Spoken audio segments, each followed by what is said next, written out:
Hello everyone. तो चलिए हम शुरू करते हैं आज की क्लास विदाउट एनी डिले। सो आज हम आपका कवर करेंगे कि सीएसईटी में आपको अकाउंट्स में क्या पढ़ना है, क्या ज़रूरी है, न्यू चेंजेस क्या हुए, और हम थोड़ा सा कोर्स की भी चीज़ें इसमें डिस्कस करेंगे। तो सबसे पहले ये एक इंट्रोडक्टरी क्लास है, तो इसमें सबसे पहले हम एग्ज़ाम पैटर्न देखेंगे और उसके बाद हम अपने जो टोटल सिलेबस है उसको एक बार देखेंगे, हमारा सिलेबस कितना है, कितना पढ़ना है, इसके वेटेज कितने हैं, और थोड़ा सा हम कोर्स में एंट्री भी लेंगे। मीन्स जो फर्स्ट टॉपिक है वो भी हम बताएंगे और उसके बेसिस पे क्वेश्चंस भी मैं करवाऊंगा। तो आइए शुरू करते हैं। सबसे पहले आपको पता होगा कि देखिए सी एस सी ई टी में तीन तरीके के लोग आते होंगे। एक तो जो पहले से कॉमर्स लिया हुआ हो, जिन्होंने, या किन्हीं का आर्ट्स हो या साइंस हो, सब लोग आ सकते हैं यहाँ पे। 12th के बाद आप सी एस सी ई टी के लिए एलिजिबल हो जाते हैं। C S E E T means C S executive entrance test. ये सब तो सबको पता होगा। पहले जो पैटर्न थी 100% ऑब्जेक्टिव थी, अब सब्जेक्टिव होगा। पहले लॉ अकाउंट्स ये सब मिला के एक पेपर था, अब ये सिंगल पेपर अलग कर दिया गया है। तो फंडामेंटल्स ऑफ अकाउंटिंग ये पेपर 2 है आपका, जो 100 मार्क्स का होगा, सब्जेक्टिव होगा और 3 घंटे का होगा। अगर 3 घंटे का है तो आपको आपके क्वेश्चन पेपर 2.5 आवर में खत्म करने होंगे।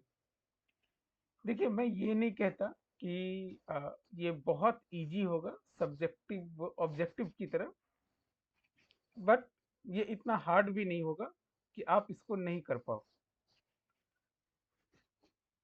तो एग्जाम फ्रिक्वेंसी ये सब सबको पता है, फिर भी एक बार रिपीट कर देता हूँ। एग्जाम फ्रिक्वेंसी 3 टाइम्स होगी ईयर में, फरवरी, जून एंड अक्टूबर। तो अभी जो हम लोग पढ़ रहे हैं जून के लिए पढ़ रहे हैं। तो जून में कितना टाइम बचा है? अभी अप्रैल चल रहे हैं। अप्रैल आज 8 तारीख हो गई, 6 तारीख 6 हो गई। तो मान लेते 15 अप्रैल तक तो बीत गई, तो मात्र 15 दिन, और मई के 15 दिन, मतलब टोटल आपके पास है 45 डेज।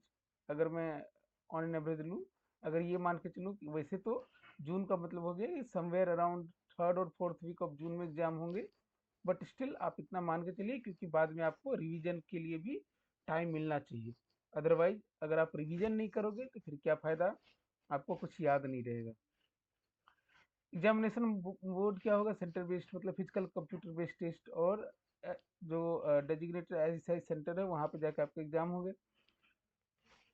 पासिंग मार्क्स 40% है, और ये पासिंग एग्रीगेट 50% है। ये सबको पता होगा कि क्या है। अगर 4 पेपर है और 400 नंबर के क्वेश्चन आ रहे हैं, 400 मार्क्स के टोटल पेपर हैं, तो आपको 200 मार्क्स एग्रीगेट में चाहिए, और किसी एक में पास करने के लिए आपको 40 मार्क्स तो चाहिए, क्योंकि 100 मार्क्स का एक पेपर है। ये देखिए देखिए, कोई पोस्ट पास्ट प्रेसिडेंट नहीं है, मतलब हिस्ट्री नहीं है ना आपके पास।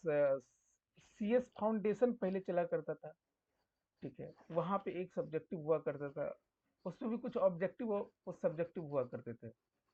सीए में ऑफकोर्स सब्जेक्टिव है। तो इस जो सिलेबस चेंज हुआ है, इसका कोई पास्ट प्रेसिडेंट या हिस्ट्री नहीं है, but based upon all this things ये है कि किसके किसके कितने वेटेज होने चाहिए। तो जो आपके फाइनल अकाउंट्स, पार्टनरशिप, एलएलपी और कंपनी अकाउंट है, आगे मैं आपको अपनी डिटेल्स भी बताऊंगा कौन कौन से चैप्टर्स हैं, इसके 15 से 20 मार्क्स ईच से आने चाहिए। क्योंकि मोस्टली जो है ये कहते हैं कि जो final account, what is it? Final account is outcome. Outcome जो है ये फाइनल अकाउंट है, पार्टनरशिप एंड एलएलपी का अकाउंट है, कंपनी अकाउंट है, आउटकम है। इससे 15 से 20 मार्क्स से क्वेश्चन आना चाहिए। मीडियम वेटेज है बीआरएस का, bank reconciliation, depreciation, accounting process का, और सिंगल थ्योरी है 5 से 10 मार्क्स का, स्कोरिंग का थ्योरी का है। तो थ्योरी पे हम कैसे जाएंगे? हम प्रैक्टिकल करते हुए थ्योरी पढ़ेंगे। मैं समझाता हूँ क्या करना है। हम ध्यान देंगे, ये जो है आप ऑलमोस्ट मान के चलिए 10, 20, 30 नंबर के, तो ये हो गए अगर मैं मिनिमम भी मानूँ तो। और कुछ हम थ्योरी पढ़ ली तो 40 मार्क्स, और यहाँ वेटेज में से अगर मैं 20 मार्क्स भी ले आता हूँ तो मैं 60 मार्क्स हो जाएंगे हमारे, ठीक है। तो अगर 20 मार्क्स के लिए मतलब एक ही हुआ, तो आपको 60 से 70 मार्क्स के इजीली क्वेश्चन आपके बन जाएंगे। तो आपको 50 मार्क्स लाना कहीं से भी टफ नहीं है इसमें। हम बट एक स्ट्रेटजी के तहत इसको हम स्टडी करेंगे। हमारा ऑब्जेक्टिव है एग्जाम क्रैक करना, न कि विद्वान होना। विद्वान होने के लिए हम पूरा स्टडी करेंगे, हम पढ़ेंगे विद्वान होने के लिए, लेकिन हमारी स्ट्रेटजी होगी एग्जाम पास करने के लिए भी। इसको 40 मिनट में मैं पूरे जो आपके अकाउंट्स का सिलेबस है उसको मैं कवर करूंगा। 30 मिनट का इस सेशन होगा, वैसे ही 30 to 45 मिनट्स होगा, क्योंकि क्या होगा कभी कभी कुछ क्वेश्चंस आ गए या फिर मुझे कुछ रिवीजन करवाना हुआ या कोई चीज़ टफ है जिसमें टाइम ज़्यादा लग गया, तो मैं मिनिमम ठीक 30 मिनट्स का रहेगा, बट 30 to 45 मिनट्स आप इसे मान के चलिएगा। ये हमारा क्लास का शेड्यूल रहेगा। 1 से 8 तक मैं basics, book keeping, journal, ledger, trial balance वगैरह बताऊंगा। 9 से 14 बीआरएस एंड डेप्रिसिएशन, 15 से 22 final account for sole proprietor, 23 से 32 पार्टनरशिप अकाउंट, 33 से 40 companies account, shares, debenture, NPO, ये सब वगैरह बताऊंगा। आगे चल के देखेंगे किस तरीके से करेंगे। ज़्यादा मैं आपको इसमें ये नहीं करूँगा। 15 से 30 मिनट का कॉन्सेप्ट रहेगा और 15 मिनट का प्रैक्टिकल सॉल्विंग रहेगी, और इसमें मैं 5 मिनट जो लास्ट क्लास में पढ़ाया था उसका रिवीजन भी बताऊंगा। चलिए, ये तो हो गई टोटल कोर्स के बारे में, क्या एग्जाम पैटर्न है, कैसे क्या करना है, वो सारी चीज़ें हो गई। स्टार्ट करते हैं आज का टॉपिक। उससे पहले मैं आपको बता दूं कि आपके कौन कौन से, आपको क्या क्या चीज़ पढ़नी है। ये आपकी सी एस सी टी की हैंडबुक, मतलब जो ICSI आपको प्रोवाइड करती है वो है। अब एक सिंपल सी चीज़ है ना, देखिए, आपको कुछ भी पढ़ना हो ना, तो ये जो बेस बुक है ना, base book is very good to read. आप बेस बुक पढ़ेंगे आपको सब कुछ समझ में आएगा। क्वेश्चन भी मोस्टली यहीं से आएगी, आपको ऐसा नहीं कि क्वेश्चन कहीं और से आएगी। ये 8 चैप्टर हैं आपके, आप ये देख पा रहे हो। Basic concept, principle of accounting, accounting process, bank reconciliation statement, depreciation, preparation of final account, LLP, companies account and NPOs। अब सिंपल सी चीज़ है ना, जब मैं आपको फाइनल अकाउंट बताऊंगा ना, तो इसको और इसमें ज़्यादा डिफरेंस नहीं है, इसमें इसमें ज़्यादा डिफरेंस नहीं है। ठीक है, तो आपको ज़्यादा इसमें, क्योंकि अगर आप ये सीख गए सोल प्रोप्राइटरशिप का, तो आपको LLP में क्या करना है और कंपनी में एडिशनल क्या करना है वो बता दूंगा, तो आप ये सब सीख जाएंगे। जैसे कंपनी में आपको शेयर्स, डिवेंचर, गुडविल वगैरह वगैरह की अकाउंटिंग एक्स्ट्रा सीखनी है, बाकी सब कुछ तो पुरानी ही चलेगी। टैक्सेशन का किस तरीके से होता है वो आपको एक सीखना है। तो इस हिसाब से हम इसको, ये 8 टॉपिक की है। अब आप बोलेंगे 8 टॉपिक देखने में छोटा लग रहा है, लेकिन आपको पढ़ने में 416 पेजेस की आपकी टोटल ये हैंडबुक है। एनीवे, देखिए, मैं आपको क्या बता रहा हूँ कि हम लोग जैसे जैसे चलेंगे ना, धीरे धीरे चलेंगे, मतलब बिल्कुल हंसते खेलते पढ़ेंगे, कोई भी टेंशन नहीं लेना है अपने को। जहाँ नहीं समझ में आएगा आप मुझसे कमेंट सेक्शन या जैसे भी आपको सुविधा हो आप पूछ सकते हैं मुझसे डायरेक्टली। सिंपल सी चीज़ है। देखिए, थ्योरी में क्यों नहीं बता रहा हूँ, मैं स्टार्ट थ्योरी से क्यों नहीं करूँगा, थोड़ा बहुत थ्योरी करूँगा जो मुझे समझ में आएगा, कि जिसके बगैर हमारा आगे का काम नहीं चलेगा। बट मैं डायरेक्टली प्रैक्टिकल से करूँगा। कहते हैं ना कि स्विमिंग सीखनी हो ना, तो आपको पानी में डूबना पड़ता है, ना कि पहले आपको, okay so you have to keep your hand like this, leg like this, and then you have to slowly cut your water. Cut the bullshit, okay? What we will do? What we will do? We will just jump into the water. We'll try to swim, okay? And after that, we will write our own theory. Okay, while swimming, we have learned this. हाँ, but basic जो है safety measures वो मैं आपको पहले बता दूंगा कि आपको गॉगल्स पहनने हैं स्विमिंग करते वक्त, या फिर आपको जो बेसिक सेफ्टी प्रिकॉशंस है वो लेने हैं। तो उतनी थ्योरी में बताते चलूंगा, बाकी हम मोस्टली प्रैक्टिकल करेंगे, और प्रैक्टिकल के बाद आपकी थ्योरी ऑटोमेटिक हो जाएगी। Why I am saying so, look, suppose कीजिए मैं यहाँ पे, देखिए ये थ्योरी आपकी स्टार्ट हो गई है। चलिए, मैं आपको अगर मैं बताऊं मीनिंग ऑफ अकाउंटिंग, ये जो आपको दिख रहा है, ये this in art, recording, classifying, summarising, interpreting. जब आप पूरी अकाउंट सीख जाओगे तो आप उसमें सीखोगे ना, मैंने क्या रिकॉर्ड किया, उसको कैसे क्लासिफाई किया, कैसे समराइज किया, कैसे इंटरप्रेट किया। तब वो सीखने के बाद अगर मैं ये बताऊंगा कि देखो मीनिंग ऑफ अकाउंटिंग में क्या क्या करते हैं, रिकॉर्डिंग, क्लासिफाइंग, समराइजिंग, इंटरप्रेटिंग, तो आपको ज़्यादा अच्छे से समझ में आएगा।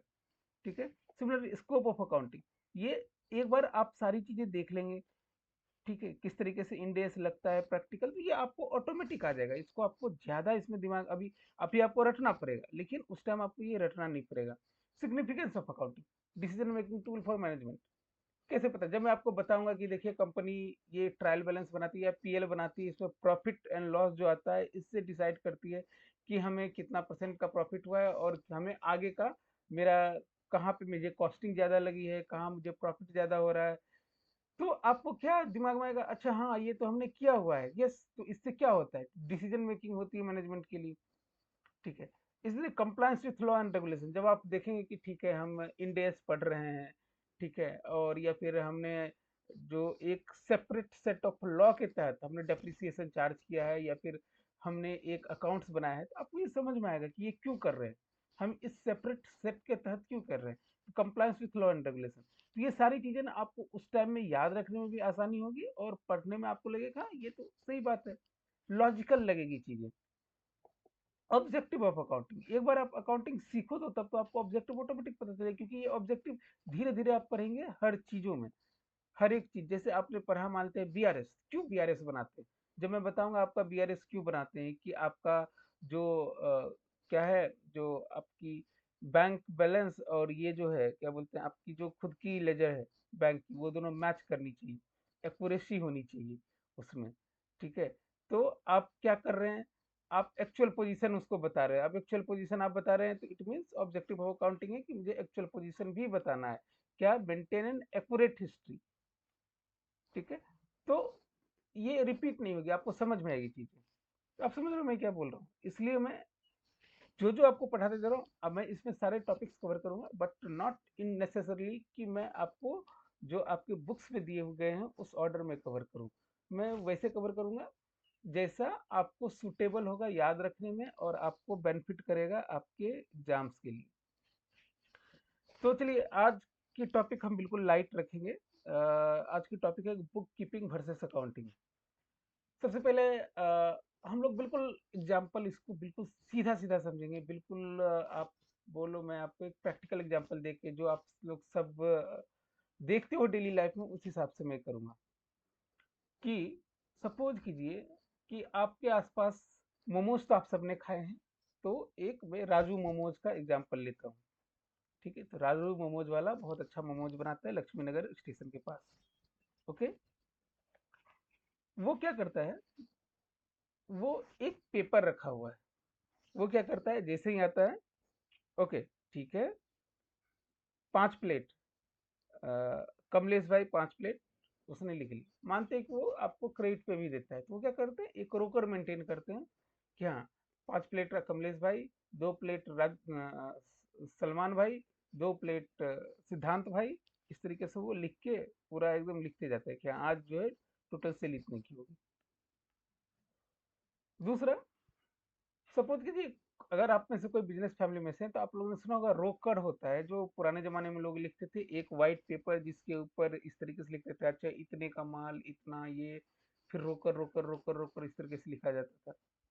ठीक है, ये काम कौन करते थे, अगर मैं प्योर देसी भाषा बोलूँ तो मुंशी जी, जो मुंशी जी होते थे वो क्या करते थे, यही मेंटेन करते थे कि हाँ आज कहाँ कहाँ कहाँ कहाँ जब वो ट्रांजेक्शन होता था वो सीधा का सीधा लिखते थे।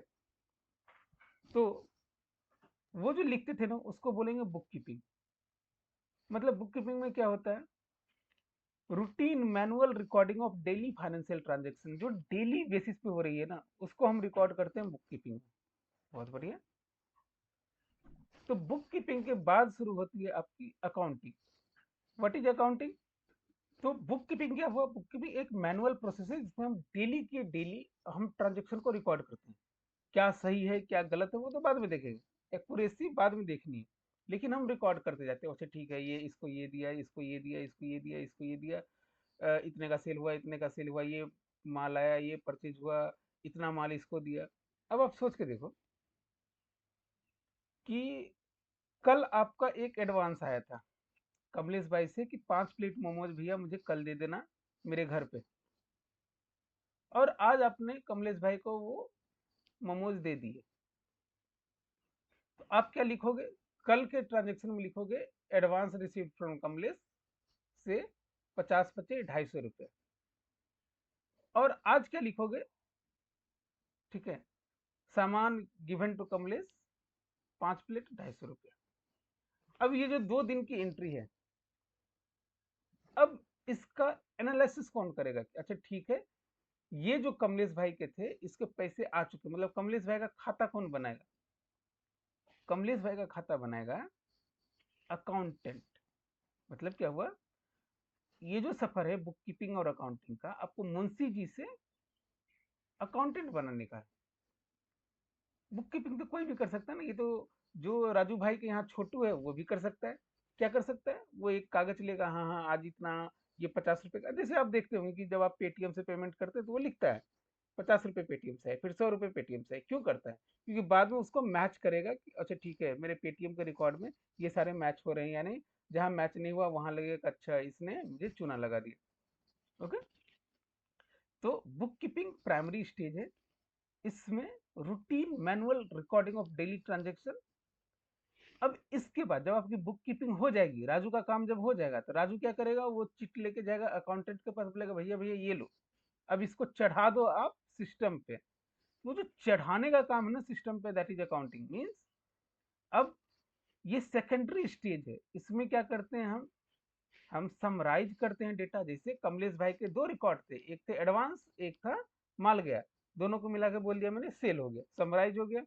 अब एनालाइज करेंगे, अच्छा ठीक है, कहीं मैंने 6 प्लेट तो नहीं दिया कमलेश भाई को, ठीक है, एनालाइज और रिपोर्टिंग फाइनेंशियल डेटा। रिपोर्टिंग मतलब हाँ ठीक है, ये हुआ 1 महीने के बाद हमको प्रॉफिट हो रहा है या लॉस हो रहा है, वो तो बताओ। वो छोटू नहीं बताएगा, छोटू सिर्फ डेली का ट्रांजेक्शन रिकॉर्ड कर रहा है। छोटू क्या करेगा, तो सबसे पहले उसने ट्रांजेक्शन पर आइडेंटिफाई करेगा कि हाँ ठीक है हमने कमलेश भाई को मोमोज बेचा। दूसरा क्या करेगा, उसका पैसे का टर्म में निकालेगा, अच्छा ठीक है 250 रुपये का बेचा है। तीसरा क्या करेगा, वो रिकॉर्ड करेगा, हाँ ठीक है हमने 250 रुपये बेचा डेली ट्रांजेक्शन, ठीक है। अकाउंटिंग क्या होगा, जब ये बेचा, अब मान लेते हैं कि पूरे महीने में कितना बेचा, उस सबको एक साथ समराइज करेंगे, उसको एनालाइज करेंगे। अच्छा ठीक है, मैं 50 रुपये में मेरा कॉस्ट नहीं निकल रहा है, इसको 55 रुपये करना पड़ेगा। और रिपोर्ट करेंगे कि हाँ ठीक है राजू भाई, आपका जो मोमो का स्टॉल है, इसका 1 महीने में प्रॉफिट आपको 10,000 रुपये है या 5,000 रुपये है, या आप लॉस में हो। तो ये जो एनालिसिस का काम कौन करेगा, अकाउंटिंग में करेगा। तो मुंशी जी से बन जाएंगे हम अकाउंटेंट। ओके, इसलिए ये जो राजू मोमो स्टोरी है ना, तो पहले देखिए, कभी कभी क्या होता है, अगर आप ये याद कर सको ना, this is very good, because अगर आप इस तरीके से लिख देते हो ना डेफिनेशन, जो आपके आईसीएसआई की टेक्स्ट बुक में है, ये अगर आप लिख देते हो ना तो एक अच्छा इंप्रेशन पड़ता है। बट अगर नहीं भी लिखो, अपने भी लैंग्वेज में लिखो जो आपने समझा, तो भी इट्स ओके। मैं कभी भी आपको ये नहीं बोलूंगा कि अगर आपकी 40 पेजेस की बुकलेट आती है आंसर शीट, उसको भरना है, ये काम मैंने नहीं किया। अच्छा, मैं अपने बारे में आपको नहीं बताया, मैं एक चार्टर्ड अकाउंटेंट हूँ, मैंने कंपनी सेक्रेटरी भी किया है। इसके अलावा मेरे 3-4 और डिग्री है, उस पर क्या मैं बात करूँ, वो जाने दो। बट मैंने अपने सीएस और सीए के दोनों के एग्जामिनेशन में कभी भी पेजेज नहीं भरे। तो पेजेज आपको नहीं भरने। आपको पेजेज क्यों नहीं भरने, क्योंकि पेजेज भरना जंग का काम है। क्वालिटी अगर आप दोगे तो जो आंसर चेकर है उसको ही पता है ये क्वालिटी आंसर है, तो वो उस हिसाब से आपको मार्क्स देगा। फिर आईसीएसई की बुक डिफिनेशन है, book keeping is a process of recording daily financial transactions systematically in the books of account. Now tell me, books of account क्या हुआ, वो पेपर जिस पे लिख रहा था। अब बोलोगे कि सर, अरे मैंने तो सुना है कि आजकल टैली आ गया है। ये सही बात है, टैली में आप बोलते हैं ना, अरे एंट्री मारने के लिए हमको एंट्री ऑपरेटर चाहिए, वही अब मुंशी जी हैं। अब एंट्री ऑपरेटर डेली का सेल रिकॉर्ड करेगा।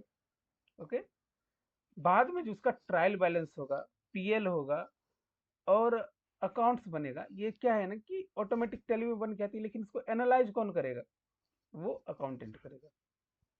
तो अब ये समझ में आ रहा है ये डेफिनेशन क्या है, इसके की फीचर क्या होंगे। जैसे मैंने बोला कि कमलेश भाई को बेचा है, पहले तो वो डिसाइड, पहले आइडेंटिफाई करेगा कितने पैसे का बेचा है, वो आइडेंटिफाई करेगा। ये दोनों फाइनेंशियल ट्रांजेक्शन है ना। अब कमलेश भाई ने बोला वाह छोटू वाह क्या मोमोज खिलाया है, तो वो नॉन फाइनेंशियल ट्रांजेक्शन है, ये आपको अप्रिसिएशन मिला, उसको रिकॉर्ड नहीं करेगा। फाइनेंशियल ट्रांजेक्शन को रिकॉर्ड करेगा। उसके बाद उसको रिकॉर्ड करेगा डायरी में, जर्नल में, जहां भी करेगा। और ये रूटीन और क्लर्कियल जॉब है। ये आपको समझ में आ रहा है? Identifying, measuring, recording and interpreting clerical job. ये राजू भाई की स्टोरी समझ में आ गया। अब अकाउंटिंग में क्या होगा? अकाउंटिंग का देखो ICSE का definition, accounting is process of identifying, measuring, recording. ये तक कहाँ तक हुआ? ये तीनों कहाँ तक हुआ? ये हो गया आपको बुक कीपिंग, क्योंकि ये बुक कीपिंग के बाद का सेकेंडरी स्टेज है। अब सपोज ऐसा कीजिए कि मुंशी जी नहीं ये कर रहे हैं, ट्रांजेक्शन रिकॉर्ड कर रहे हैं, वो भी अकाउंटेंट ही कर रहा है, अकाउंटेंट ही सारा काम कर रहा है। तो accounting is a broad term जिसका पार्ट है बुक कीपिंग। बुक कीपिंग एक छोटू बच्चा हो गया और अकाउंटिंग बड़ा बच्चा हो गया। तो अगर बड़ा बच्चा है तो छोटू बच्चा की जरूरत नहीं है, लेकिन छोटू बच्चा है तो बड़ा बच्चे की जरूरत है, क्योंकि बड़ा बच्चा जो है अकाउंटिंग, वो सेकंड स्टेज है बुक कीपिंग का। तो बुक कीपिंग तो करनी है, उसके बाद आपको उसमें अकाउंटिंग के कॉन्सेप्ट लगाने हैं। ये आइडेंटिफाइंग, मेजरिंग, रिकॉर्डिंग, ये किसका हो गया? ये हो गया आपको बुक कीपिंग का। And communicating financial information to permit inform judgement and decisions. और कम्युनिकेट करना है फाइनेंशियल इंफॉर्मेशन। अब रिकॉर्डिंग किया, उसके बाद ये जो फाइनेंशियल डिसीजन आप देंगे, इंफॉर्मेशन देंगे, ये कैसे देंगे? क्योंकि आपको उसको समराइज करना पड़ेगा, एनालाइज करना पड़ेगा, इंटरप्रेट करना पड़ेगा। आप समझ रहे हैं? मैंने 500 एंट्री की, उस 500 एंट्री में कहीं कोई डबल हो गया, या फिर जैसे कमलेश भाई को एक प्लेट मोमोज खाया, मैंने फटाक से लिख लिया एक प्लेट, फिर उसने बोला कि आधा प्लेट और दे दे, फिर मैंने आधा प्लेट और खाया, फिर उसने बोला कि एक प्लेट रोल भी दे दे, फिर एक प्लेट रोल, मैंने 3 एंट्री कर दी।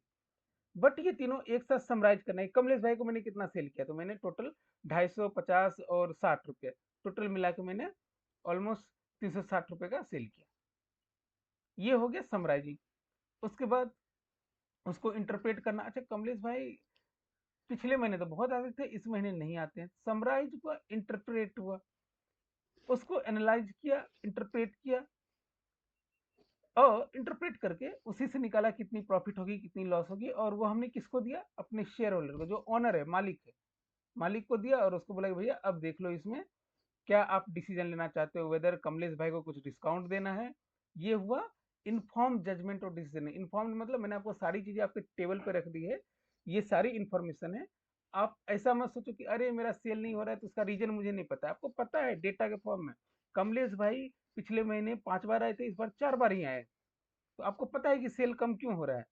अब कमलेश भाई क्यों कमा रहे हैं, अब ये डिसीजन आप लोग उनको डिस्काउंट देना है, या उनको मोमोज के साथ कुछ एडिशनल आपको ऑफर देना है, वो अलग चीजें हैं। तो इन्फॉर्म डिसीजन एंड जजमेंट के लिए आपको अकाउंटिंग की जरूरत पड़ती है। तो book keeping plus communicating financial information to inform permit inform judgement and decision is accounting. की फीचर क्या होगा? Start where book keeping in, मैंने आप पहले बोला कि ये बुक कीपिंग के बाद की बात है। डेटा समराइज करेंगे। समराइज कैसे करेंगे? Trial balance, PL balance sheet. Analyse करेंगे, इंटरप्रेट करेंगे, ये मैंने ऊपर बता दिया। इसके लिए क्या चाहिए? स्पेशलाइज्ड इन एनालिटिकल स्किल चाहिए, आपको पता होना चाहिए किस तरीके से एनालिसिस करते हैं। तो यहाँ पे आ जाते हैं आपके अकाउंटेंट साहब, जो आपको ये सारा काम करके देंगे। आई होप ये दोनों आपको समझ में आया होगा। अब एक क्वेश्चन है, distinguish between book keeping and accounting, 5 marks के आगे सब कुछ की। तो आपको उस दोनों के डेफिनेशन लिख देने। अगर नहीं याद है आपको, आईसीएसई की बुक डेफिनेशन नहीं याद है, कोई बात नहीं ना, आप अपने हिसाब से उसको लिखिए। आप ये तो समझ गए बुक कीपिंग में क्या करते हैं, रिकॉर्ड करते हैं सीधा। उसको रिकॉर्ड करने के बाद डेली रूटीन का काम है, और मैनुअल काम है, और क्या करते हैं इसको रिकॉर्ड एंड क्लासिफाई डेटा, ठीक है।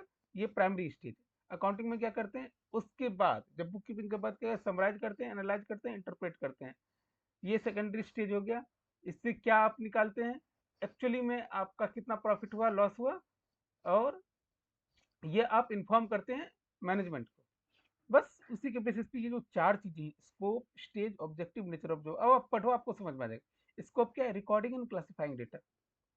अकाउंटिंग क्या है? Summarising, analytical and interpreting data. Stage क्या है? ये प्राइमरी स्टेज है, ये सेकेंडरी स्टेज है। ऑब्जेक्टिव, सिस्टमेटिक रिकॉर्ड्स मेंटेन करना है डेली बेसिस का। और to ascertain net result means profit loss ही नहीं हो सकता है आपकी एसेट कितनी बड़ी है। ये जस्ट मैंने एग्जांपल के लिए दिया है। टू असर्टेन नेट रिजल्ट, क्या हुआ, मैंने 1 महीना काम किया, उससे मुझे प्रॉफिट हुआ, लॉस हुआ, क्या हुआ। Nature of job routine clerical है, एनालिटिकल एंड स्पेशलाइज्ड। ये 4 चीजें समझ में आ गई। इतना आप मान लो 5 मार्क्स का क्वेश्चन है, इतना लिख दिए, आपको 3 साढ़े 3 मार्क्स 4 मार्क्स आ जाएंगे। अगर ऊपर में आपने बुक डेफिनेशन पूरे अच्छे से लिख दिया तो 5 में से 5 भी आ जाएंगे। अगर आपने कोई भी सब कुछ मिस्टेक नहीं की, हैंड राइटिंग आपकी अच्छी है और आपने अच्छे से क्लीनलीनेस के साथ लिखा है, तो आई होप कि बुक कीपिंग एंड अकाउंटिंग का डिफरेंस आपको पता चल गया होगा। नेक्स्ट क्लास में हम देखेंगे, सबसे पहले इससे पहले हम देखेंगे बाकी जो अ, कुछ अकाउंटिंग के कुछ जो कॉन्सेप्ट्स हैं, प्रिंसिपल्स हैं, वो हम देखेंगे सेकंड क्लास में। उसके बाद हम देखेंगे double entry system and double credit का रूल। तो थैंक यू, आज के लिए बस इतना ही।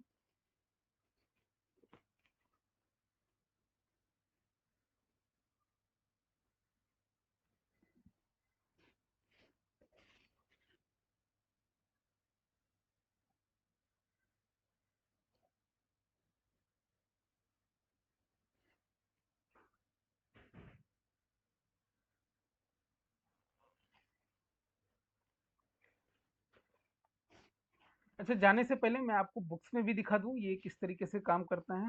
Let me show you.